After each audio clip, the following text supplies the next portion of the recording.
한미동맹의 종말이다. 32년을 지켜온 주한미군 기지의 전투기가 모두 철수했습니다. 전 세계가 확신했습니다. CNN, BBC는 떠들어 대기 바빴죠. 이제 한국은 버려졌다고. 하지만 단 12시간 뒤 미국은 최신형 F-16을 한국으로 보냈습니다. 그리고 더 충격적인 사실은 미국판 아이언돔 IFPC를 아시아 최초로 한국에 배치했다는 거죠. 도대체 무슨 의도가 있었던 걸까요? 무엇이 미국을 다시 한국으로 불러온 걸까요?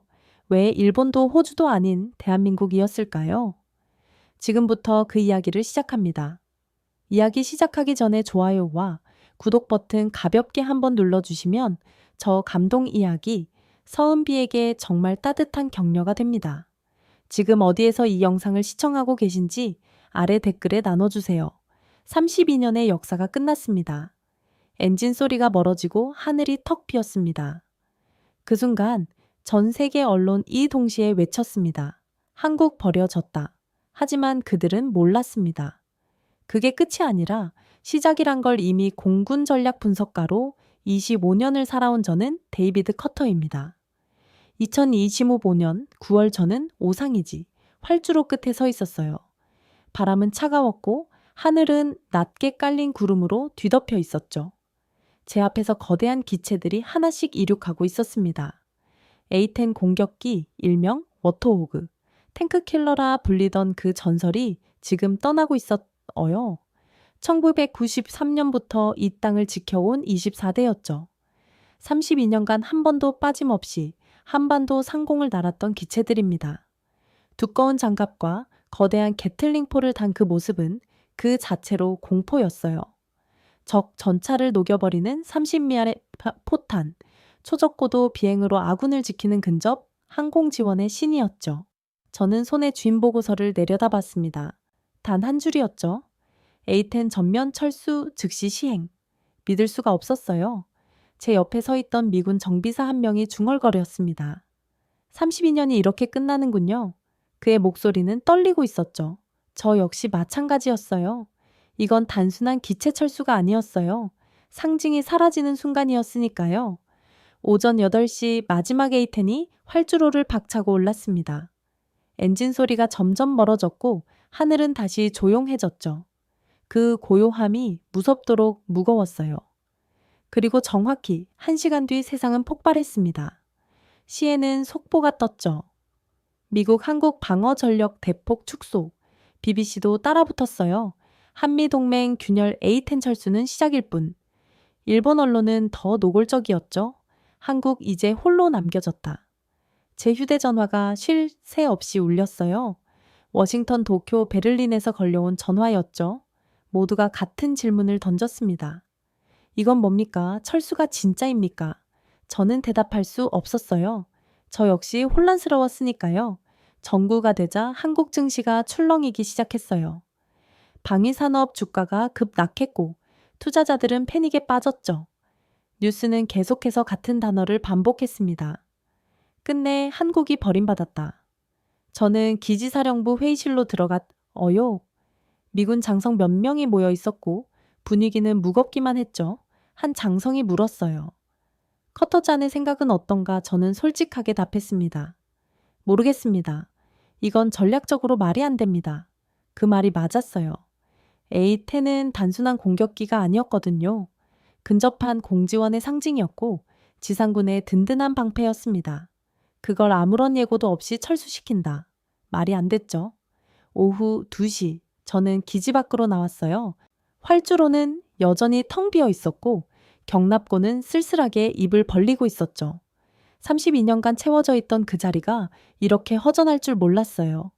그때 한국군 장교 한 명이 제 옆을 지나갔습니다. 그는 아무 말도 하지 않았지만 표정이 모든 걸 말해주고 있었죠. 분노와 배신감, 그리고 깊은 상실감이 뒤섞여 있었어요. 저는 그 순간 깨달았어요. 이건 단순한 철수가 아니라는 걸. 이건 신뢰의 붕괴였습니다. 오후 4시 저는 숙소로 돌아왔어요. 컴퓨터를 켜자 이메일이 수십 통 쌓여 있었죠. 대부분 같은 내용이었어요. 한국은 이제 어떻게 되는가? 미국은 정말 떠나는 건가? 저는 답을 쓸 수 없었어요. 아니, 쓰고 싶지 않았죠. 25년간 쌓아온 확신이 단 하루 만에 무너지고 있었으니까요. 그날 저녁 저는 기지 식당에 앉아 있었습니다. 주변 군인들의 대화가 들렸죠. 이제 여기도 끝이야. 철수 준비해야 하나?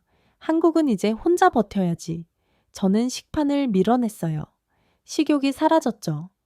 오후 8시, 저는 사무실로 돌아왔어요. 보고서를 작성해야 했죠. 워싱턴에 보낼 긴급 분석 보고서였어요. 하지만 손이 움직이지 않았습니다. 무슨 말을 써야 할지 몰랐습니까요?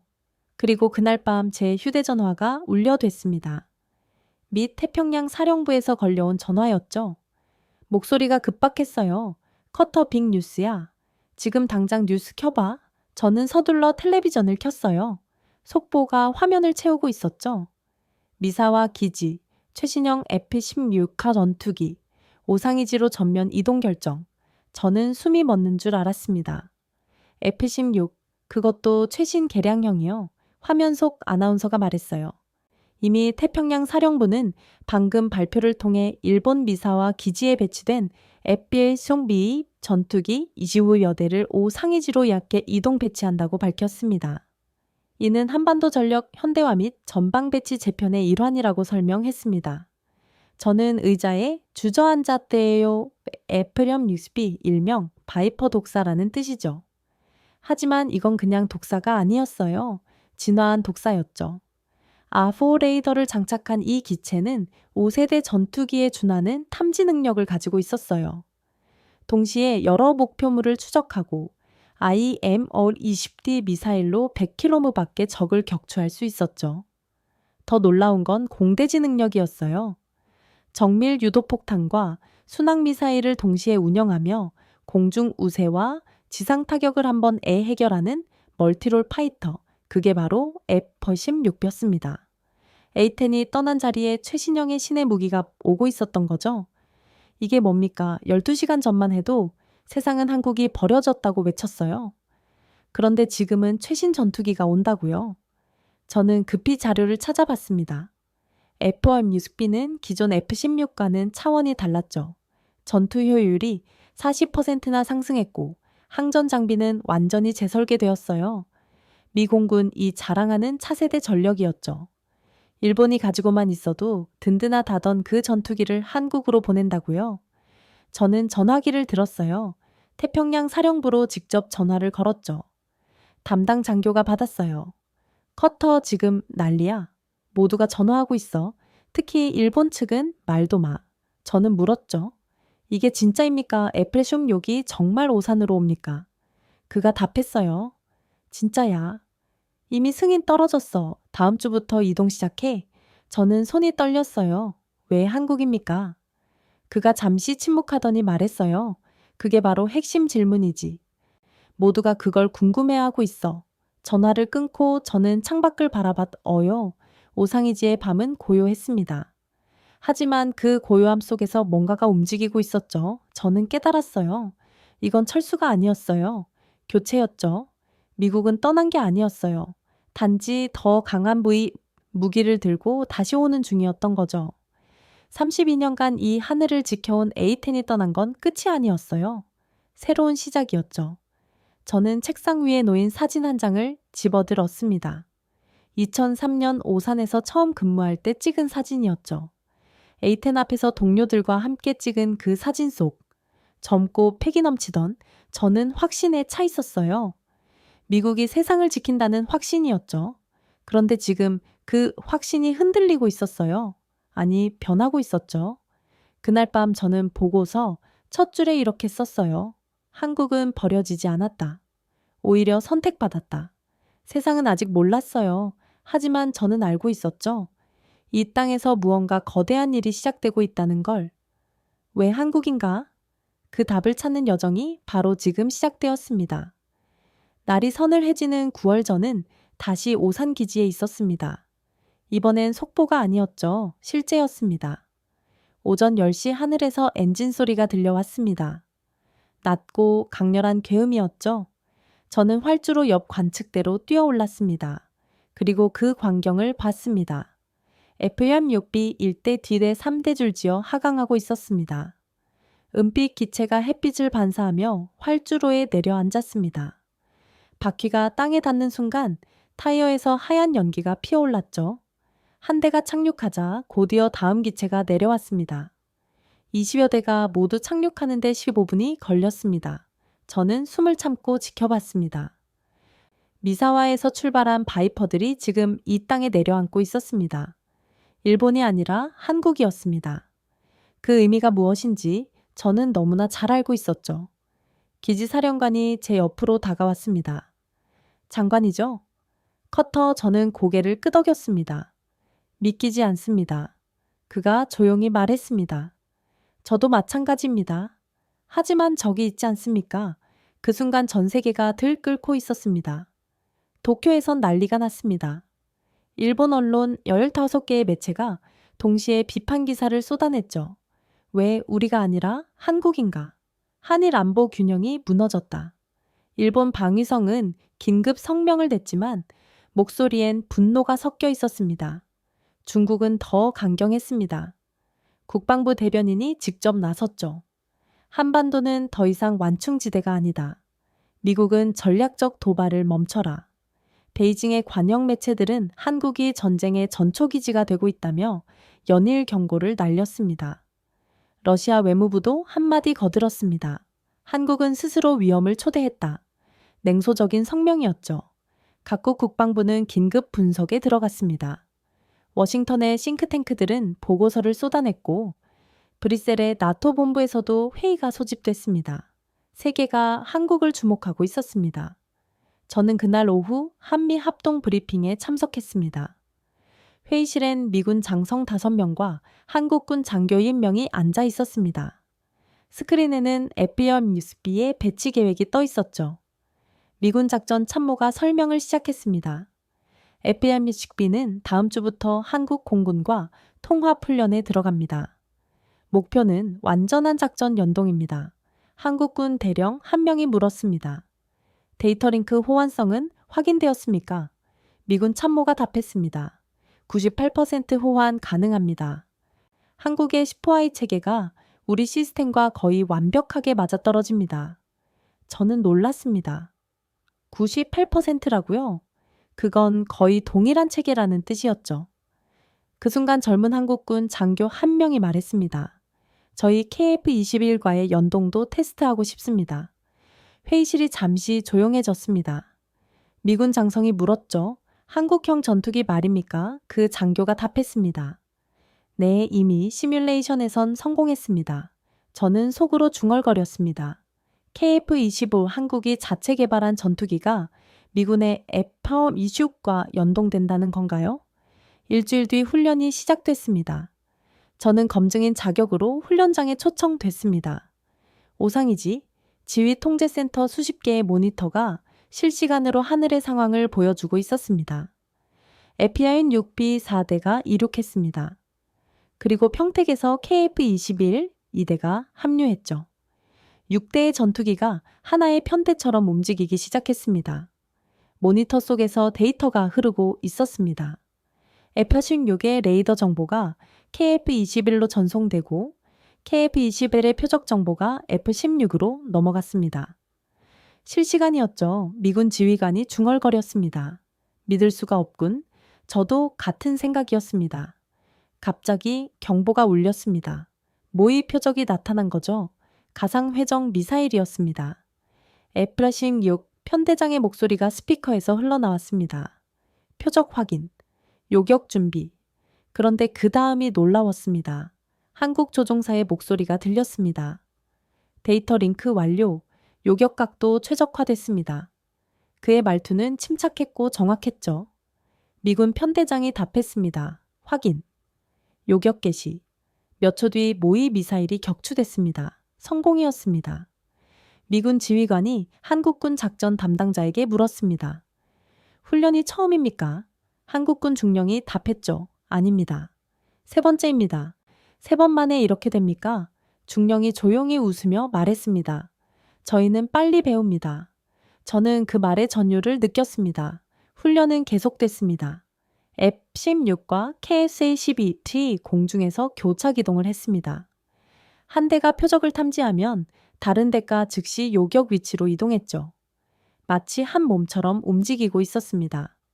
미군 조종사 한 명이 무전으로 말했습니다. 이거 진짜 놀랍네요. 한국 친구들 매뉴얼 다 외웠나요? 한국 조종사가 답했죠. 오은 게 아니라 이해했습니다. 그 한마디가 모든 걸 설명해 줬습니다.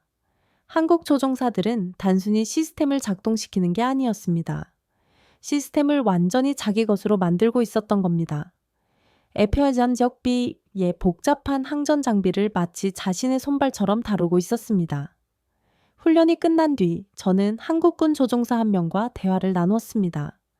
그의 이름은 박진우 대위였죠.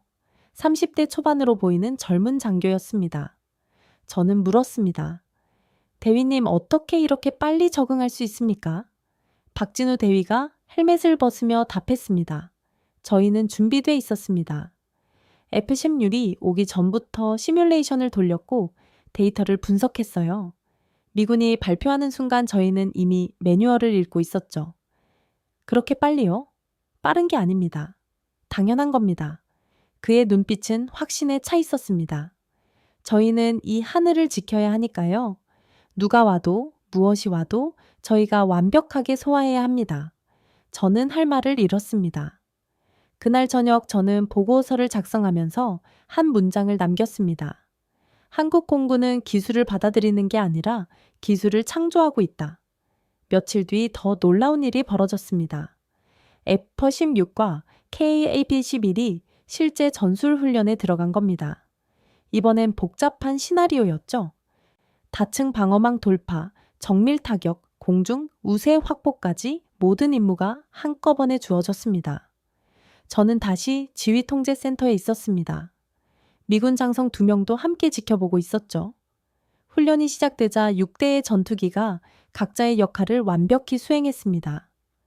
F-16 2대가 방공망을 교란하는 동안 KF-21이 저거도로 침투했습니다. 그리고 나머지 F-16들이 공중 어무를 맡았죠. 15분 만에 모든 임무가 완료됐습니다. 미군 장성이 입을 열었습니다. 이건 훈련이 아니군. 옆에 있던 다른 장성이 답했습니다. 맞습니다. 실전입니다. 저는 모니터를 바라보며 깨달았습니다. 이건 단순한 전력 교체가 아니었습니다. 미국은 한국에 무기를 배치한 게 아니라 한국과 하나의 체계를 만들고 있었던 겁니다. F야 시앙비라는 최신의 전투기가 한국의 손에서 진짜 전력이 되고 있었습니다. 왜 일본이 아니라 한국이었을까요? 그 답이 지금 제 눈앞에 있었습니다. 기술력 훈련 체계 그리고 무엇보다 한국 조종사들의 실력. 미국이 선택한 게 아니라 한국이 증명한 거였습니다. 그날 밤 저는 오상이지 활주로를 걸었습니다. F-16들이 경납고에 정렬돼 있었고 정비팀이 바쁘게 움직이고 있었죠. 그중 절반은 한국 기술자들이었습니다. 한 미군 정비사가 제게 말했습니다. 한국 친구들 진짜 대단해요. 저희가 놓친 오류까지 찾아내더라고요. 저는 미소 지었습니다. 세계는 아직도 물었습니다. 왜 한국인가? 하지만 저는 이제 알았습니다. 한국은 기술을 배우는 나라가 아니었습니다. 기술을 완성하는 나라였죠. 미국의 무기가 한국의 손끝에서 진짜 전력으로 거듭나고 있었습니다. 같은 기체 같은 시스템이었지만 결과는 달랐습니다. 한국 조종사들의 손끝이 달랐기 때문입니다. 전쟁은 무기로 이기는 게 아니었습니다. 사람으로 이기는 거였죠. 불과 몇 달 전, 아니 며칠 전까지만 해도 세상은 다시 한번 한국을 의심했습니다. 트럼프 대통령이 입을 열었습니다. 공개석상에서 카메라 앞에서 그는 명확하게 말했죠. 한국은 방위비를 100배 더 내야 한다. 아니면 미군을 감축하겠다. 100배요? 저는 그 뉴스를 보며 숨이 막혔습니다. 25년간 이 일을 해왔지만 저런 발언은 처음이었습니다. 방위비 협상은 늘 있었지만 저렇게 공격적인 수사는 없었죠. 워싱턴의 동료들이 전화를 걸어왔습니다. 커터, 이거 진짜야? 저는 대답할 수 없었습니다. 진짜인지 협상 카드인지 아무도 몰랐으니까요. 다음 날 전 세계 언론이 폭발했습니다. CNN이 톱뉴스로 다뤘습니다. 트럼프, 한국의 최후 통첩. 뉴욕타임스는 분석 기사를 냈죠. 한미동맹의 종말이 시작됐다. 영국 가디언은 더 직설적이었습니다. 미국, 한국 버린다. 한국 언론은 더 격앙됐습니다. 방송사들이 긴급 토론회를 열었고 전문가들이 나와 우려를 쏟아냈죠. 이번엔 진짜 위기되다. 동맹이 흔들리고 있다. 저는 오상이지 사무실에 앉아 그 모든 뉴스를 지켜봤습니다. 화면 속에서 한국인들의 표정이 보였죠. 불안과 분노가 뒤섞여 있었습니다. 또 한국이 희생양인가? 그날 저녁 제 이메일에 이상한 문건 하나가 도착했습니다. 발신자는 국방부 내부 관계자였죠. 제목은 단순했습니다. 곧 발표될 것. 저는 파일을 열었습니다. 첫 줄부터 충격이었습니다. IFC 방공체계 주한미군 배치 승인 완료. 저는 화면을 다시 봤습니다. 잘못 읽은 건가요? IFC, 그 IFC 말입니까? 미국판 아이언돔이 한국으로 온다고요? 저는 손이 떨렸습니다. IFC는 미국이 자랑하는 최신 다층 미사일 방어 시스템이었죠. 패트리어트와 사드를 연결하고 드론까지 격추할 수 있는 완벽한 방공망이었습니다. 그게 갑자기 왜 한국으로 배치되는 거죠? 저는 문서를 계속 읽었습니다. 배치 시기 운영 계획, 통합 체계까지 모든 게 적혀 있었습니다. 그리고 마지막 문장이 저를 얼어붙게 만들었죠.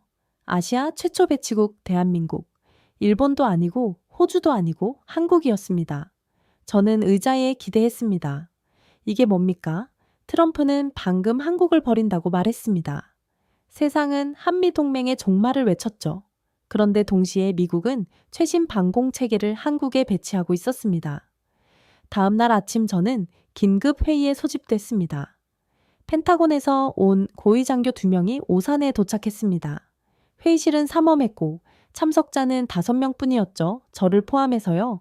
장교 1명이 브리핑을 시작했습니다. 여러분도 트럼프 대통령의 발언을 들었을 겁니다. 그러나 그건 정치입니다. 우리가 말해야 할 건 군사입니다. 스크린에 IFPC 배치도가 떠올랐습니다. 오산 평택 동두천까지 주요 미군 기지를 완벽히 감싸는 방공망이었죠. 장교가 계속 말했습니다. IFPC는 한반도에만 배치됩니다. 일본에도 괌에도 없습니다. 오직 여기 한국에만 있습니다. 왜입니까? 제가 물었습니다. 이유가 뭡니까? 왜 일본이 아니라 한국입니까? 장교가 저를 바라봤습니다. 그리고 조용히 답했죠. 신뢰 때문입니다. 신뢰요. 한국군의 10호 2체계는 우리 시스템과 98% 호환됩니다. 데이터 링크가 완벽하고 운영 능력이 검증됐습니다. 무엇보다 한국은 이걸 제대로 쓸 줄 압니다. 그가 다른 자료를 꺼냈습니다. 내부 평가 보고서입니다. 읽어보십시오. 저는 보고서를 받았습니다. 첫 페이지에 문장 하나가 굵게 표시되어 있었습니다. 한반도는 가장 높은 위협 지역이자 가장 높은 신뢰 지역이다. 저는 그 문장을 3번 읽었습니다. 위협과 신뢰. 두 단어가 공존하고 있었습니다. 북한의 위협이 가장 높은 곳이지만 동시에 미국이 가장 신뢰하는 곳이기도 했습니다. 회의가 끝나고 저는 한국군 장교 1명과 마주쳤습니다. 이름은 김태성 중령이었죠. 방공포병 전문가였습니다. 저는 물었습니다. 중령님, IFPC 운영 준비는 됐습니까? 김태성 중령이 답했습니다. 이미 6개월 전부터 준비했습니다. 미군이 발표하기 전에 저희는 매뉴얼을 번역하고 훈련 계획을 짰습니다. 그렇게 빨리요? 빠른 게 아닙니다. 당연한 겁니다. 그의 눈빛은 흔들림이 없었습니다. 저희는 이 땅을 지켜야 합니다. 그 누구도 대신해 줄 수 없습니다. 저는 고개를 끄덕였습니다. 일주일 뒤 IFPC에 첫 구성품이 도착했습니다. 저는 평택항계에 나가 있었습니다. 거대한 컨테이너들이 하역되고 있었죠. 레이더 장비 발사대 통제 시스템까지 모든 게 정밀하게 포장되어 있었습니다. 한국군 기술자들이 즉시 투입됐습니다. 그들은 미군 기술자들과 함께 장비를 점검했죠. 놀라운 건 한국 측이 이미 모든 사양을 꿰뚫고 있다는 점이었습니다. 미군 기술자 1명이 말했습니다.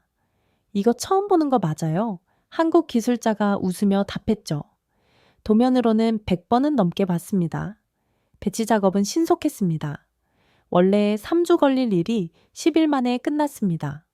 한국군의 지원이 완벽했기 때문이죠. 그 모든 과정을 지켜보며 저는 깨달았습니다. 트럼프의 말은 정치였습니다. 협상 카드였고 압박이었죠. 하지만 미군의 행동은 달랐습니다. 그들은 한국을 더 무장시키고 있었습니다. 말은 철수였지만 행동은 집중이었습니다. 9월 중순 IFPC가 공식 가동됐습니다. 저는 통제센터에 초청됐습니다. 거대한 스크린에 한반도 전체가 펼쳐져 있었죠. 레이더망이 실시간으로 하늘을 감시하고 있었습니다. 운영 담당 장교가 설명했습니다. 현재 IFPC는 패트리어트, 천궁, 사드와 완전히 연동되어 있습니다. 어느 하나가 표적을 포착하면 모든 시스템이 즉시 대응합니다. 저는 물었습니다. 요격 성공률은 시뮬레이션에서 100%입니다. 100%요? 실전에서는 어떻습니까? 장교가 조용히 웃었습니다. 아직 실전은 없었습니다. 하지만 저희는 준비되어 있습니다. 그날 저녁 저는 다시 트럼프의 발언을 떠올렸습니다.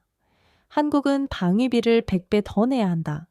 세상은 그 말을 협박으로 받아들였죠. 한국은 버림받는다고 생각했습니다. 하지만 진실은 달랐습니다. 미국은 한국을 버린 게 아니었습니다. 오히려 더 깊이 의존하고 있었죠.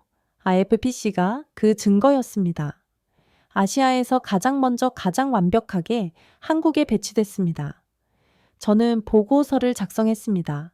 워싱턴으로 보낼 긴급 보고서였죠. 트럼프의 발언과 미군의 행동은 별개다. 정치는 흔들려도 전략은 흔들리지 않는다. 한국은 여전히 미국의 가장 중요한 동맹국이다. 그리고 마지막 문장을 추가했습니다. 하늘의 방패, 그 첫 주인은 서울이다. 밤이 깊었습니다. 오상이지는 조용했지만 하늘 위에서는 보이지 않는 방패가 작동하고 있었습니다. IFPC의 레이더가 24시간 하늘을 감시했고 한국과 미국의 기술자들이 함께 그 시스템을 지켰습니다. 세상은 여전히 물었습니다. 미국이 한국을 버리는 거 아니냐? 하지만 저는 알았습니다. 그들이 버렸다는 땅에 신의 무기가 내려앉았습니다. 말과 행동이 다를 때 행동을 믿어야 합니다. 미국의 손끝이 닿는 중심은 여전히 서울이었습니다. EFPC 배치 소식이 공식화된 다음 날 세상은 다시 흔들리기 시작했습니다. 이번엔 뉴스가 아니었습니다. 정치였죠. 워싱턴에서 전화가 왔습니다. 의회 예산위원회에서 긴급 청문회가 소집됐다는 소식이었죠. 주제는 명확했습니다. 한국에 대한 과도한 군사 투자. 저는 화면으로 청문회를 지켜봤습니다. 의원 한 명이 국방장관을 향해 날카롭게 물었습니다. 장관님, 우리는 왜 일본이 아니라 한국의 최신 방공 체계를 배치합니까? 한국 의존도가 지나치지 않습니까? 국방장관이 답했습니다. 전략적 필요성 때문입니다. 하지만 의원은 물러서지 않았죠. 필요성? 아니면 의존입니까? 우리가 한국 없이는 못 버티는 겁니까? 회의장이 술렁이었습니다. 저는 화면을 끄고 싶었습니다. 25년간 이 동맹을 지켜봤지만 저런 질문은 처음 들었습니다. 한국 의존도 미국이 한국에 의존한다고요? 다음 날 일본이 움직였습니다. 배신에 대한 분노로 가득 차 있었죠. 도쿄의 주요 언론 15개의 매체가 동시에 사설을 냈습니다. 제목은 거의 똑같았죠. IFPC 한국 배치, 한일 안보 균형 붕괴. 왜 동맹의 첫 번째 방어선이 한국인가? 일본은 이제 2등 동맹국인가? 일본 방위성은 공식 성명을 냈습니다. 한반도 전력 강화가 동북아 안보 균형에 미치는 영향을 우려한다. 외교적 표현이었지만 속뜻은 명확했죠. 불만이었습니다. 중국은 더 노골적이었습니다. 베이징 국방부 대변인이 기자회견을 열었습니다. 그는 준비된 원고를 읽었죠. 한반도는 더 이상 완충지대가 아니다. 미국은 한국을 전략적 전초기지로 만들고 있다. 이는 동북아 평화를 위협하는 도발이다. 관영 매체들이 일제히 움직였습니다. 한국, 미국의 무기고로 전략, 서울, 위험한 선택. 제목들은 점점 더 자극적이었습니다. 러시아도 가세했습니다. 외무부 대변인이 냉소적으로 말했죠. 한국은 미국의 방패가 되는 길을 선택한 것이다. 조롱이 섞인 경고였습니다. 저는 오상이지 사무실에 앉아 그 모든 반응을 지켜봤습니다. 미국 내부의 비판, 일본의 불만, 중국의 경고, 러시아의 조롱, 세계가 한국을 향해 손가락질하고 있었습니다. 그리고 그 모든 소음 속에서 한국은 조용했습니다. 일주일 뒤 저는 오상이지에서 열린 한미 고위급 브리핑에 참석했습니다. 회의실은 긴장감으로 가득했습니다. 미군 장성 3명과 한국군 장성 4명이 마주 앉아 있었죠. 양쪽 모두 표정이 굳어 있었습니다. 미군 부사령관이 먼저 입을 열었습니다. 최근 국제 정세가 심상치 않습니다. 의회에서도 우려의 목소리가 높고 동맹국들의 반발도 만만치 않습니다. 한국군 작전사령관이 고개를 끄덕였습니다. 알고 있습니다. 이 상황을 어떻게 보십니까? 한국 장성이 잠시 침묵하더니 답했습니다. 소음이라고 봅니다. 소음이라고요? 세상은 늘 한국을 의심했습니다. 너무 약하다, 너무 의존적이다, 스스로 못 지킨다. 그러다가 이제는 너무 강하다고 합니다. 균형을 깬다고 하죠. 우리가 뭘 해도 누군가는 불편해 합니다. 미군 장성이 말했습니다. 그래도 우리는 동맹국들의 우려를 무시할 수 없습니다. 무시하자는 게 아닙니다. 한국 장성이 조용히 말했습니다. 다만 우리는 우리가 해야 할 일을 할 뿐입니다. 비판이 두려워 멈출 수는 없습니다. 회의실이 조용해졌습니다. 그때 문이 열렸습니다. 젊은 한국군 장교 1명이 들어왔죠. 저는 그 얼굴을 기억했습니다. 박진우 대위, 전에 만났던 그 조종사였습니다. 그는 자료를 들고 테이블에 섰습니다. F-16과 KF-21 연동 훈련 결과 보고 드리겠습니다. 스크린에 그래프가 떠올랐습니다. 훈련 성공률, 반응 시간, 요격 정확도, 모든 수치가 목표치를 상회했습니다. 미군 장성 1명이 물었습니다. 이 데이터가 정확합니까? 박진우 대위가 답했습니다. 네, 3차례 검증했습니다. 놀랍군요. 놀라운 게 아닙니다. 박진우 대위의 목소리는 담담했습니다. 저희는 이걸 하기 위해 준비했습니다. 미국의 기술을 받았지만 저희 방식으로 완성했습니다. 미군 장성이 눈썹을 올렸습니다. 당신들 방식이라니 협력입니다. 박진우 대위가 말했습니다. 의존이 아니라 협력입니다. 미국이 기술을 주면 저희는 그걸 실전으로 만듭니다. 미국이 전략을 짜면 저희는 그걸 완벽하게 실행합니다. 이게 저희 방식입니다. 저는 그 말에 숨이 멎었습니다. 의존이 아니라 협력이라고요. 박진우 대위가 계속 말했습니다. 세상이 뭐라 하든 저희는 이 땅을 지켜야 합니다. 미국도 중요하지만 결국 이 하늘 아래 사는 건 저희입니다. 저희가 강해져야 미국도 안전합니다. 이게 진짜 동맹 아닙니까? 회의실이 조용해졌습니다. 미군 장성들은 아무 말도 하지 않았죠. 한국군 장성들도 침묵했습니다. 저는 그 침묵 속에서 무언가를 느꼈습니다. 이건 단순한 발표가 아니었습니다. 선언이었죠. 회의가 끝나고 저는 박진우 대위를 따로 불렀습니다. 대위님 아까 그 말 진심입니까? 그가 저를 똑바로 바라봤습니다. 물론입니다. 협력이라는 게 쉽지 않은데요. 쉬운 길은 의존입니다. 그가 말했습니다. 미국이 시키는 대로만 하면 되니까요. 하지만 그건 진짜 동맹이 아닙니다. 동맹은 서로가 필요할 때 성립합니다. 한쪽만 필요하면 그건 지배입니다. 저는 할 말을 잃었습니다. 25년간 저는 한미동맹을 봤습니다. 미국이 한국을 지킨다고 생각했죠. 한국은 보호받는 나라라고 믿었습니다. 하지만 지금 30대 초반의 젊은 장교가 제 모든 생각을 뒤집고 있었습니다. 제가 들었던 말 중에 가장 신뢰 있고 강한 문장을 그가 말하고 있었습니다. 30대 한국의 청년이요. 그날 밤 저는 보고서를 썼습니다. 한국은 더 이상 보호 대상이 아니다. 그들은 스스로를 지킬 준비가 돼 있고 미국을 도울 준비도 돼 있다. 세계가 불안해하는 이유는 한국이 약해서가 아니라 강해져서다. 저는 창밖을 바라봤습니다.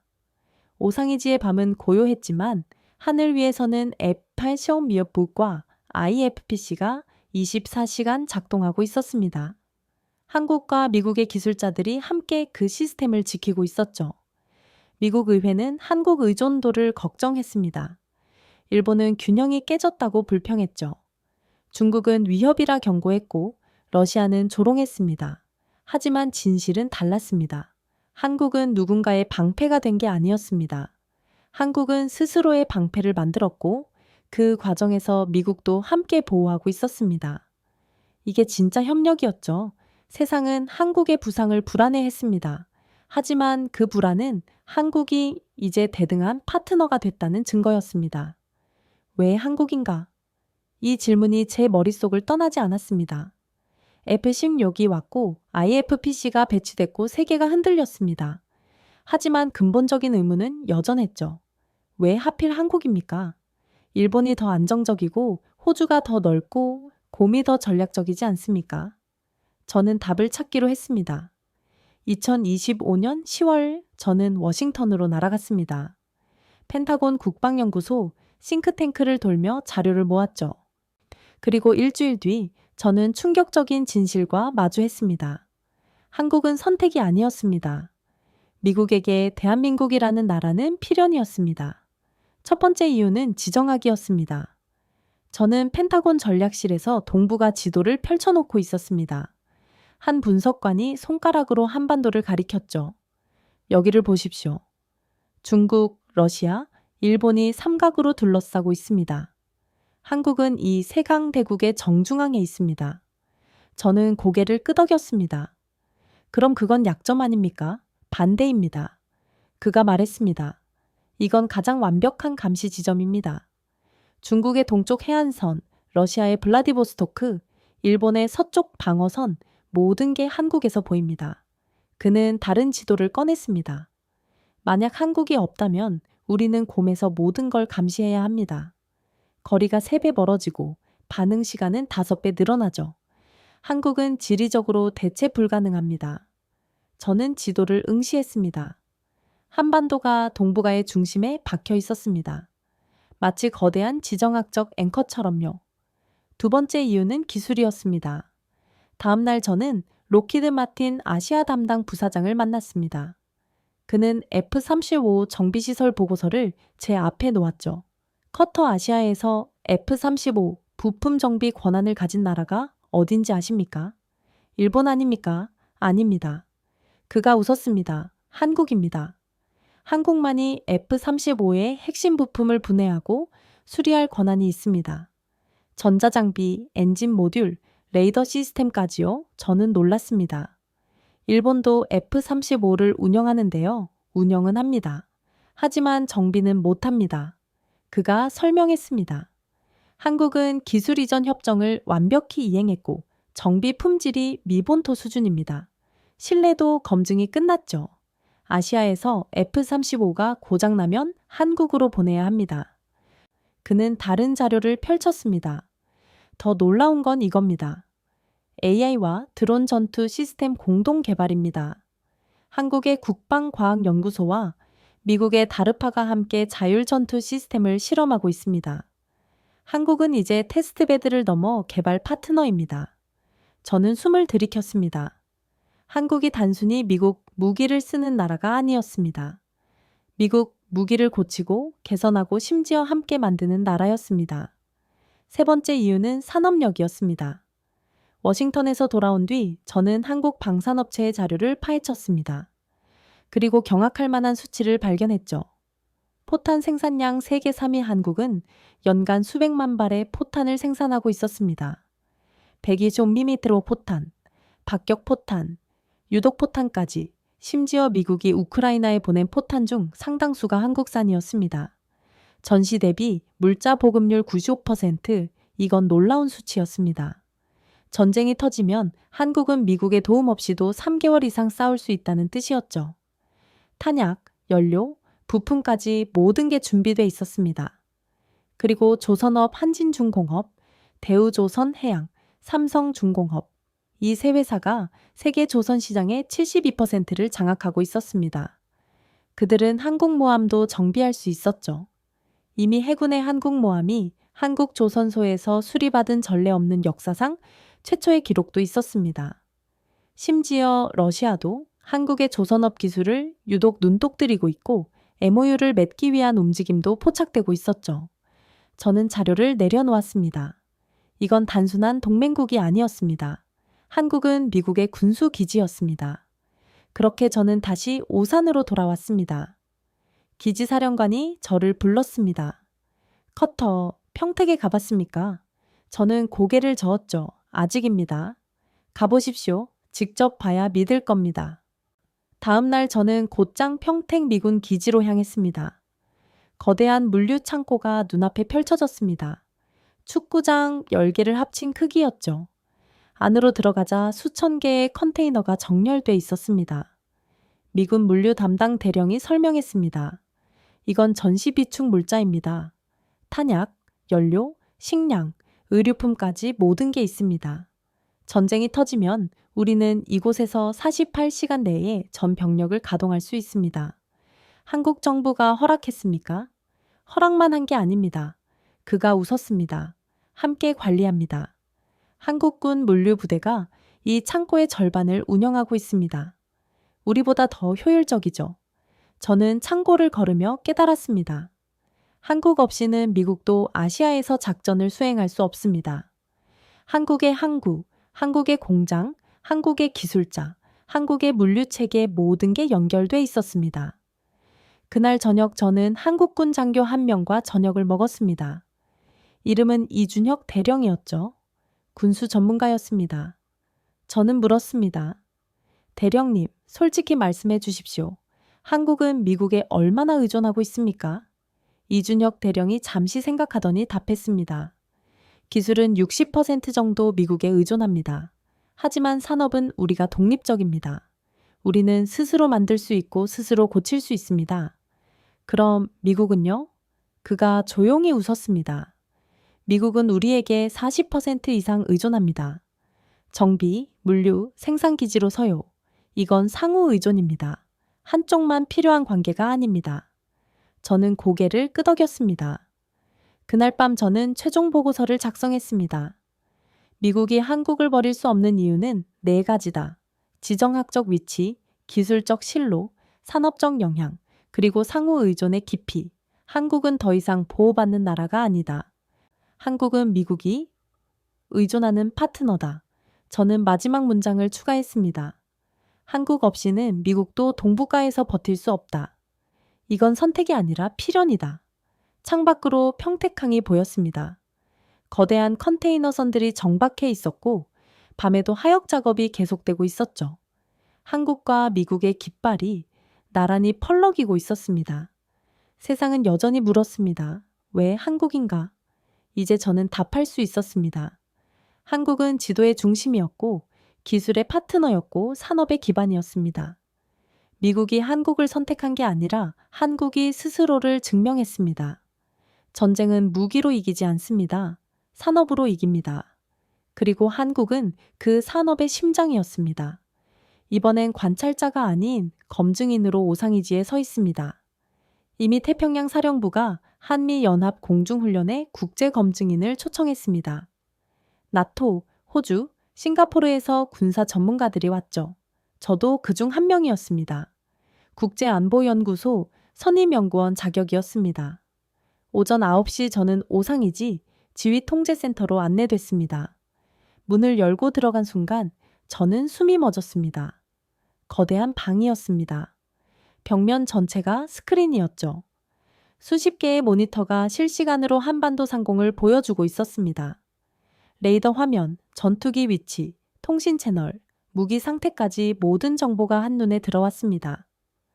중앙에는 지휘대가 있었습니다.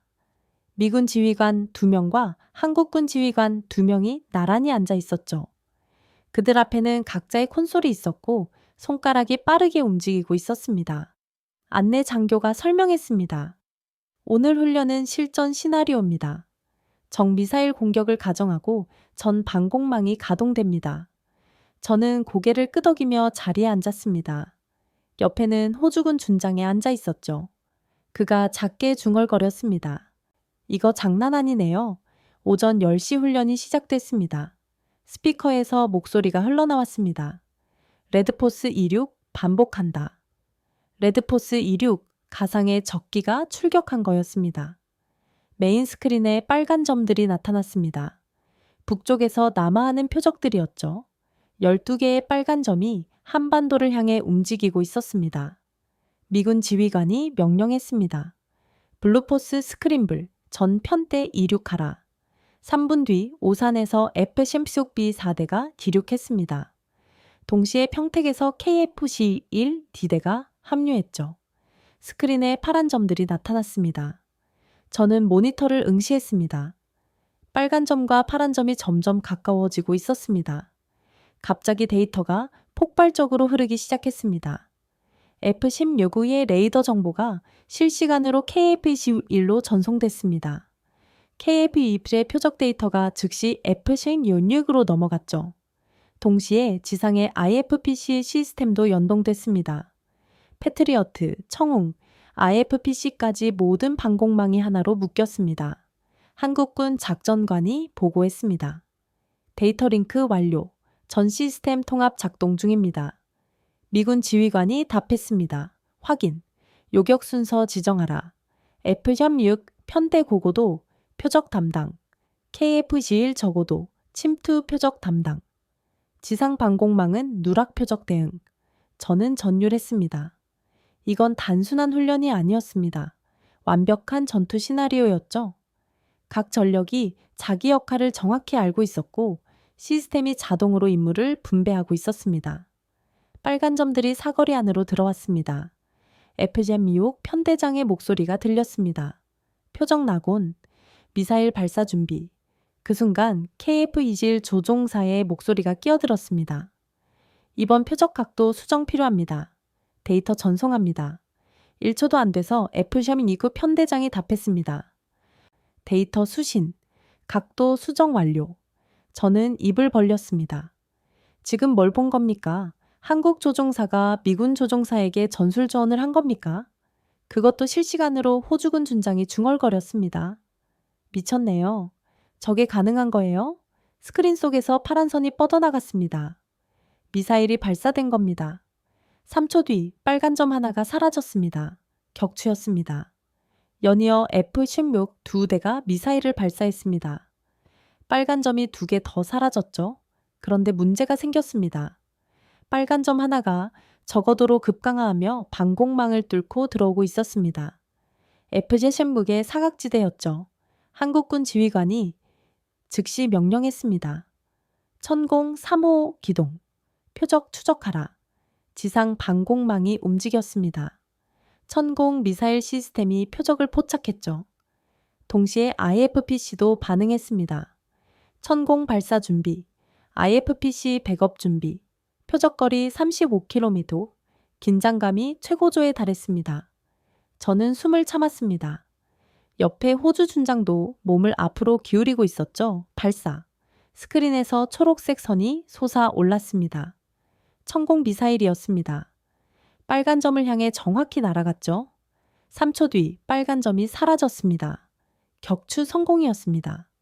지휘 통제센터가 폭발했습니다. 박수가 터져나왔고 환호성이 울렸죠. 미군과 한국군 장교들이 서로 악수했습니다. 미군 지휘관이 마이크를 잡았습니다. 전 편대에 통보한다. 훈련 성공. 12개 표적 전부 격추. 놓친 표적 없음. 저는 멍하니 스크린을 바라봤습니다. 완벽했습니다. 단 하나의 실수도 없었습니다. F-16과 KF-21이 마치 한 몸처럼 움직였고 지상 방공망이 완벽하게 백업했습니다. 데이터가 실시간으로 흐르고 명령이 즉각 실행됐죠. 말 그대로 완벽한 합동 훈련이었습니다. 훈련이 끝나고 디브리핑이 시작됐습니다. 미군 작전 참모가 데이터를 분석했습니다. 평균 반응 시간 4.2초, 표적 격추율 100%, 데이터 링크 끊김 없음. 완벽합니다. 한국군 작전관이 보충했습니다. KF-21과 F-16의 전술 조율이 예상을 초과했습니다. 실시간 데이터 공유가 전투력을 30% 이상 끌어올렸습니다. 호주 준장이 손을 들었습니다. 질문 하나 하겠습니다. 한국 조종사가 미군 조종사에게 전술 수정을 제안하는 장면을 봤는데 이게 사전에 계획된 겁니까? 한국군 작전관이 답했습니다. 아닙니다. 실시간 판단입니다. 저희 조종사들은 전체 전술 상황을 보고 최적의 선택을 제안하도록 훈련 받습니다. 미군 조종사가 그 제안을 받아들인 것도요. 미군 지휘관이 웃으며 답했습니다. 우리는 누가 제안하든 최선의 선택을 따릅니다. 계급이나 국적이 중요한 게 아닙니다. 전투에서 이기는 게 중요하죠. 저는 그 말에 전율했습니다. 이건 명령 체계가 아니었습니다. 협력 체계였죠. 한국과 미국이 동등한 위치에서 함께 싸우고 있었습니다. 디브리핑이 끝나고 저는 F-16 편대장을 만났습니다. 미군 대위였죠. 이름은 존 매트스였습니다. 저는 물었습니다. 대위님 한국 조종사의 제안을 받아들이는 게 쉬웠습니까? 그가 헬멧을 벗으며 답했습니다. 처음엔 놀랐습니다. 근데 데이터를 보니 맞더군요. 그 친구가 본 각도가 더 정확했습니다. 전 그걸 믿었습니다. 신뢰가 쉽게 생기던가요? 훈련이 답입니다. 그가 말했습니다. 우리는 지난 3개월간 함께 날았습니다. 한국 조종사들의 실력을 봤습니다. 그들은 매뉴얼을 외우는 게 아니라 전술을 이해합니다. 그러니 믿을 수밖에 없죠. 저는 고개를 끄덕였습니다. 그날 저녁 저는 최종 검증 보고서를 작성했습니다. 한미 연합항공체계는 완성됐다. F-10 KF-21 IFPC, 패트리어트 청운까지 모든 시스템이 하나의 네트워크로 작동한다. 이건 단순한 훈련이 아니라 미래의 전쟁 방식이다. 저는 문장을 추가했습니다. 한국과 미국의 하늘은 이제 분리되지 않는다. 데이터가 국경을 넘고 신뢰가 명령을 대신한다. 이게 진짜 동맹이다. 창밖으로 오상이지 활주로가 보였습니다. F-16들이 정열돼 있었고 정비팀이 점검을 하고 있었죠. 한국과 미국 기술자들이 나란히 서서 대화하고 있었습니다. 저는 깨달았습니다. 하늘이 아니라 신뢰가 요격에 성공했습니다. 기술이 아니라 협력이 승리를 만들었죠. 한국은 이제 방어선이 아니라 시스템 그 자체였습니다. 세상은 여전히 의심했습니다. 한국이 정말 미국과 대등할까? 하지만 오늘 하늘이 답했습니다. 대등한 게 아니었습니다.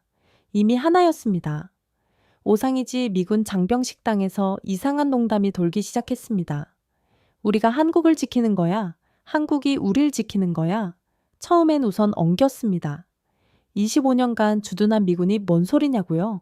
하지만 시간이 지날수록 그 농담은 농담이 아니게 됐습니다. 저는 그 변화를 직접 목격했습니다. 어느 날 오후 저는 평택 미군 기지를 방문했습니다. 세계 최대 해외 미군 기지였죠. 173만 평, 4만 명 이상의 인원이 주둔하고 있었습니다. 제가 처음 이곳에 왔을 때가 2018년이었습니다. 그때와 지금은 완전히 달랐습니다. 기지 입구에서부터 느껴졌습니다. 방공 레이더가 사방에 펼쳐져 있었습니다. 패트리어트 발사대, 천공 시스템, 그리고 새로 배치된 IFPC까지 3중 방어망이었죠. 하늘을 보니 24시간 감시 체계가 작동하고 있었습니다. 안내 장교가 설명했습니다. 현재 평택과 오산은 세계에서 가장 안전한 미군 기지입니다. 어떤 미사일도 이 방공망을 뚫을 수 없습니다. 저는 물었습니다. 본토보다도요? 본토보다도 그가 단호하게 답했습니다. 워싱턴이나 샌디에이고보다 방공망이 촘촘합니다. 이건 한국군 덕분입니다. 한국군 덕분이라고요? 저는 놀랐습니다. 미군 기지를 한국군이 지킨다는 뜻입니까? 우리는 정비구역으로 이동했습니다. 거대한 경납고 안에 F-10체온 한 대가 서 있었습니다. 엔진이 분해돼 있었고 기술자들이 부품을 점검하고 있었죠. 놀라운 건 그 기술자 절반이 한국 사람이라는 점이었습니다. 미군 정비 책임자가 다가왔습니다. 이름은 마크 존슨 중령이었죠. 저는 물었습니다. 중령님, 한국 기술자들이 많이 보입니다. 그가 웃었습니다. 많은 정도가 아닙니다. 현재 주한미군 정비 시스템의 40% 이상을 한국 인력이 담당합니다. 솔직히 말하면 그들 없이는 우리가 작동 못합니다. 그 정도입니까? 보십시오. 그가 한국 기술자 한 명을 가리켰습니다. 저 친구는 이철민 씨입니다. 15년 경력이죠. F-16 엔진 전문가입니다. 미군 정비사 중에도 그만한 사람 없습니다. 저는 이철민 기술자에게 다가갔습니다. 30대 후반으로 보이는 남자였습니다. 그는 엔진 부품을 들여다보며 뭔가를 확인하고 있었죠. 뭘 보시는 겁니까? 제가 물었습니다. 이철민 기술자가 고개를 들었습니다. 터빈 블레이드 밑의 균열입니다. 육안으로는 안 보이지만 여기 봐보세요. 그가 확대경을 건넸습니다. 저는 들여다봤습니다. 정말로 머리카락만 한 균열이 보였습니다. 이거 위험합니까? 방치하면 위험합니다. 그가 답했습니다. 비행 중 터빈이 파열될 수 있습니다. 미군 정비팀이 놓쳤는데 제가 발견했습니다. 마크 중령이 옆에서 말했습니다. 이런 일이 한두 번이 아닙니다. 한국 기술자들은 미세한 결함까지 찾아냅니다. 우리보다 더 꼼꼼합니다. 저는 숨을 들이켰습니다. 미군 장비를 한국 사람이 고치고 있었습니다. 그것도 미군보다 더 정확하게요. 우리는 통신통제실로 이동했습니다. 여기도 마찬가지였습니다. 한국군 통신 장교 2명이 미군 통신병과 나란히 앉아 있었죠. 그들은 데이터 링크 시스템을 함께 관리하고 있었습니다. 미군 통신 책임자가 설명했습니다. 한국군의 통신 체계는 우리와 99% 호환됩니다. 데이터가 실시간으로 공유되고 암호화도 통합됐습니다. 사실상 하나의 시스템입니다. 문제는 없습니까? 문제? 그가 웃었습니다. 오히려 한국 측이 우리 시스템 오류를 먼저 발견합니다. 지난달에도 우리 서버에 딜레이가 있었는데 한국군이 먼저 알아챘습니다. 저는 점점 더 혼란스러웠습니다. 이건 뭡니까? 미군이 한국을 지키는 게 아니라 한국이 미군을 지키고 있는 겁니까? 저녁, 저는 미군 장교 클럽에 초대됐습니다. 평택 기지 작전 참모 몇 명과 저녁을 먹었습니다. 분위기는 편안했고 대화도 솔직했죠. 한 중령이 맥주를 한 모금 마시고 말했습니다. 커터, 솔직히 말할게요. 저는 처음 한국에 왔을 때 걱정했습니다. 불안정한 지역이고 위험하다고 생각했죠. 지금은요? 지금은 미국보다 안전하다고 느낍니다. 그가 웃었습니다. 여기 방공망을 보세요. 본토 어디에도 이런 시스템 없습니다. 한국군이 24시간 하늘을 감시하고 IFPC가 모든 걸 막아줍니다. 저는 평택에서 가장 편하게 잡니다. 다른 대령이 거들었습니다. 맞습니다. 제 가족도 여기 있습니다. 부인이 처음엔 불안해했는데 지금은 미국보다 안전하다고 합니다. 한국 병원도 좋고 치안도 완벽하죠. 저는 놀랐습니다. 주한미군 가족들이 한국을 안전하다고 느낀다고요? 한 소령이 말했습니다. 더 놀라운 건 한국군의 능력입니다. 우리는 여기서 배웁니다. 효율성, 정밀함, 속도. 한국군은 우리가 상상 못한 방식으로 일합니다. 예를 들면요, 정비 시스템입니다. 그가 설명했습니다. 미국은 부품이 고장나면 교체합니다. 한국은 고칩니다.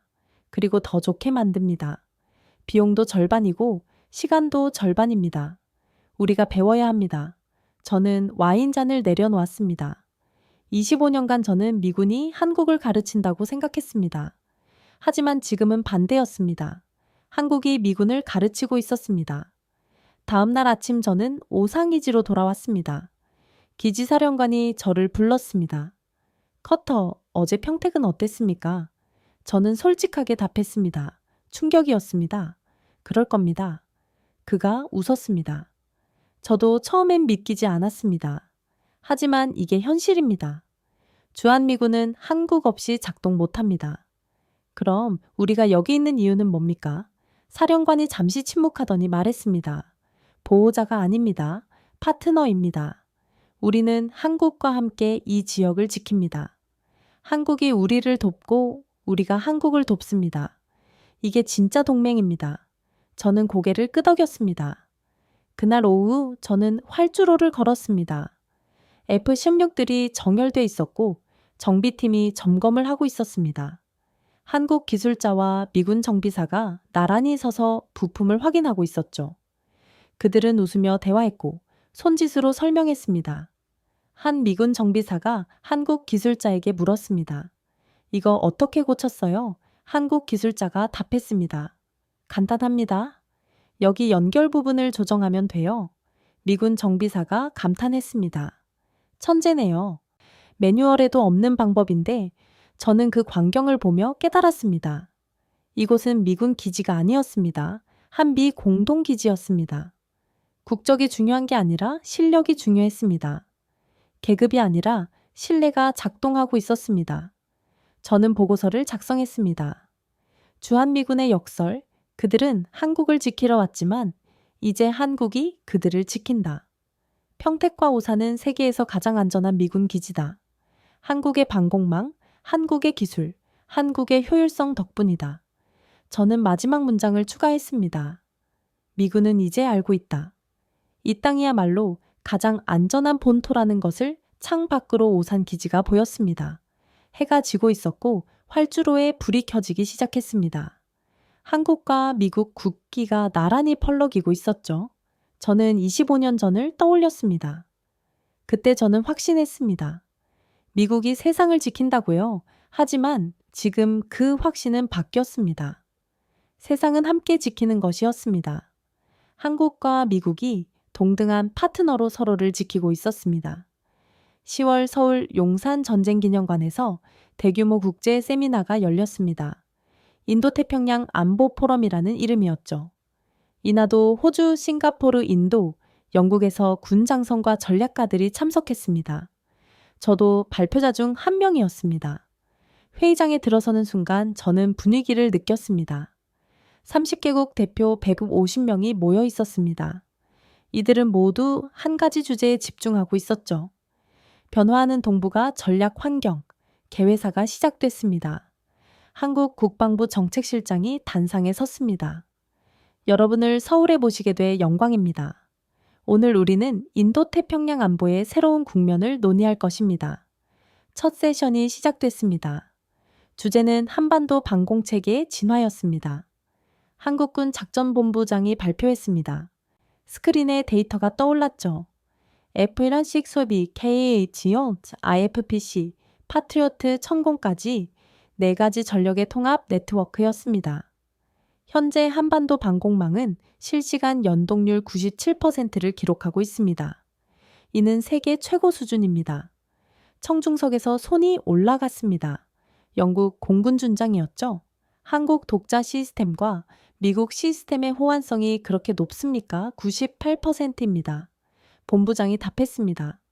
우리는 지난 5년간 통합 작업을 진행했습니다.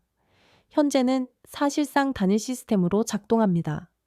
호주 국방연구소 소장이 물었습니다. 일본과 비교하면 어떻습니까? 본부장이 그래프를 보여줬습니다. 통합돼서 한국이 40% 앞섭니다. 방공망 밀도는 60% 높습니다. 회의장이 술렁이었습니다. 점심시간 저는 복도에서 나토 분석관 한 명과 마주쳤습니다. 이름은 페터 슈미트 독일 출신이었죠. 그는 커피를 마시며 말했습니다. 커터, 솔직히 저는 회의적이었습니다. 한국이 과장하는 거 아닌가 싶었죠. 지금은요. 놀랐습니다. 그가 인정했습니다. 데이터가 거짓말을 안 하더군요. 한국의 방공망은 유럽 어느 나라보다 촘촘합니다. 우리가 배워야 할 수준입니다. 옆에서 일본 방위성 연구관이 지나가다 멈춰 섰습니다. 그는 조용히 말했습니다. 저희도 인정합니다. 한국의 통합 속도는 놀랍습니다. 저는 그 말에 놀랐습니다. 일본이 한국을 인정한다고요? 오후 세션이 시작됐습니다. 주제는 기술 이전과 공동 개발이었습니다. 미국 국방부 차관보가 발표했습니다.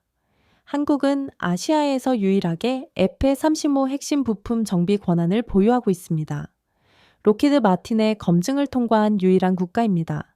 싱가포르 국방장관이 물었습니다. 일본도 F-35를 운영하는데 왜 한국만 정비 권한이 있습니까? 기술 신뢰도 때문입니다. 차관보가 답했습니다. 한국은 부품 정비 오류율이 0.02%입니다. 미본토 수준입니다. 이 정도 품질을 유지하는 나라는 아시아에 없습니다. 인도 국방연구소 대표가 손을 들었습니다. AI 드론 시스템 공동 개발도 한국과만 진행 중입니까? 그렇습니다. 차관보가 확인했습니다. 한국의 국방과학연구소는 우리 다르파와 동등한 수준으로 연구하고 있습니다. 파트너십이지 하청이 아닙니다. 저는 메모를 했습니다. 동등한 파트너십. 이 단어가 계속 반복되고 있었습니다. 둘째 날 아침 회의장 분위기가 달라졌습니다. 밤사이 베이징에서 긴급 성명이 나왔던 겁니다. 중국 외교부가 기자회견을 열었고 대변인의 목소리는 냉랭했죠. 서울에서 열리는 소위 안보 포럼은 지역 긴장을 고조시키는 행위다. 한국은 위험한 선택을 하고 있다. 저는 아침 뉴스를 보며 긴장했습니다. 중국이 직접 나선 겁니다. 더 놀라운 건 러시아도 가세했다는 점이었습니다. 러시아 외무부가 성명을 냈죠. 우리는 한반도 정세 변화를 우려한다. 중국과 공동 대응을 논의 중이다. 연합훈련을 시사하는 발언이었습니다. 회의장에 들어서도 참석자들이 모여 있었습니다. 모두 같은 뉴스를 본 거였죠. 나토 사령부 대표가 말했습니다. 예상했던 반응입니다. 중국은 늘 이렇게 나옵니다. 호주 중장이 고개를 끄덕였습니다. 오히려 이게 한국의 중요성을 증명합니다. 중국이 불편해야 한다는 건 한국이 핵심이라는 뜻입니다. 영국 준장이 덧붙였습니다. 러시아까지 나섰다면 이건 단순한 항의가 아닙니다. 그들도 전략적 변화를 감지한 겁니다. 한국 측 대표가 침착하게 말했습니다. 우리는 준비돼 있습니다. 위협은 늘 있었고 우리는 그 속에서 70년을 살았습니다. 그 말에 회의장이 조용해졌습니다. 그리고 박수가 터져 나왔죠. 오전 세션은 방산산업과 경제 안보였습니다. 한국방위사업청장이 단상에 섰습니다. 2025년 한국 방산 수출액이 4조 원을 돌파했습니다. 세계 4위입니다. 프랑스 국방연구소 대표가 놀라며 물었습니다. 그게 가능합니까?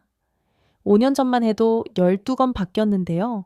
포탄 생산이 핵심입니다. 청장이 설명했습니다. 우리는 연간 수백만 발을 생산합니다. 세계 3위 규모죠. 우크라이나 전쟁으로 수요가 폭발하면서 우리 생산 능력이 주목받았습니다. 스크린에 조선업 데이터가 떠올랐습니다. 한진, 대우, 삼성, 중공업. 세 회사가 세계 시장의 72%를 장악하고 있었습니다. 이미 해군 항공모함도 우리 조선소에서 정비받았습니다. 청장이 덧붙였습니다. 이건 기술력의 증명입니다. 싱가포르 장관이 손을 들었습니다. 한국과 방산 협력 가능성이 있습니까? 물론입니다. 청장이 답했습니다. 우리는 기술 이전도 적극적입니다. 폴란드, 호주와 이미 계약이 진행 중입니다. 휴식 시간 전은 인도 대표와 대화를 나눴습니다. 그의 이름은 라제시 쿠마르 국방정책 전문가였습니다. 커터, 저는 3년 전 서울에 왔었습니다. 그때와 지금은 다릅니다. 어떻게요? 3년 전엔 한국이 방어적이었습니다. 북한만 신경 썼죠. 근데 지금은 지역 전체를 봅니다. 인도태평양 전략의 일부가 된 겁니다. 옆에서 캐나다 국방부 관계자가 끼어들었습니다. 맞습니다. 우리도 한국과 정보 공유를 논의 중입니다. 태평양 지역에서 한국의 정보력이 필수적입니다. 저는 놀랐습니다. 이제 한국이 정보까지 제공하는 겁니까? 저녁 만찬에서 저는 호주군 중장과 대화를 나누었습니다. 그의 이름은 제임스 헤이워드 작전 전문가였습니다. 그는 와인을 한 모금 마시고 말했습니다. 커터, 저는 10년 전 서울에 왔었습니다. 그때와 지금은 완전히 다릅니다. 어떻게요? 10년 전엔 한국이 미국에 의존했습니다. 기수도 전략도 모든 게 미국 중심이었죠. 근데 지금은 다릅니다. 한국이 스스로 결정하고 스스로 개발합니다. 이건 엄청난 변화입니다. 옆에 있던 영국 공군 준장이 거들었습니다. 맞습니다. 브렉시트 이후 우리도 독자 방어력을 고민하는데 한국 모델이 참고가 됩니다. 동맹을 유지하면서도 자주성을 확보한 케이스거든요. 저는 놀랐습니다. 영국이 한국을 배우겠다고요? 다음 날 제 발표 차례였습니다. 제목은 25년의 관찰 주한미군과 한국군의 역학 변화였습니다. 저는 단상에 섰고 150명이 저를 바라봤죠. 저는 시작했습니다. 1999년 제가 처음 한국에 왔을 때 저는 확신했습니다. 미국이 한국을 지킨다고요? 청중이 조용해졌습니다. 하지만 2025년 지금 그 확신은 바뀌었습니다. 한국은 스스로를 지키고 있고 동시에 미국도 지키고 있습니다. 저는 데이터를 보여줬습니다. 평택기지의 방공망, 한국 기술자의 정비 참여율, 통합훈련 성공률까지 주한미군 장병들은 이제 말합니다. 우리가 한국을 지키는가, 한국이 우리를 지키는가? 이 질문의 답은 명확합니다. 둘 다입니다. 이게 진짜 동맹입니다. 질의응답 시간이었습니다. 프랑스 국방연구소 대표가 물었습니다. 그렇다면 한국의 가장 큰 강점은 무엇입니까? 저는 망설임 없이 답했습니다. 속도입니다. 한국은 배우고 적응하고 개선하는 속도가 세계 최고입니다. F-16 위기, 배치된 지 3개월 만에 완벽한 통합 운용을 달성했습니다. 이런 나라는 없습니다. 나토 전략 분석관이 물었습니다. 하지만 중국의 위협은 어떻습니까?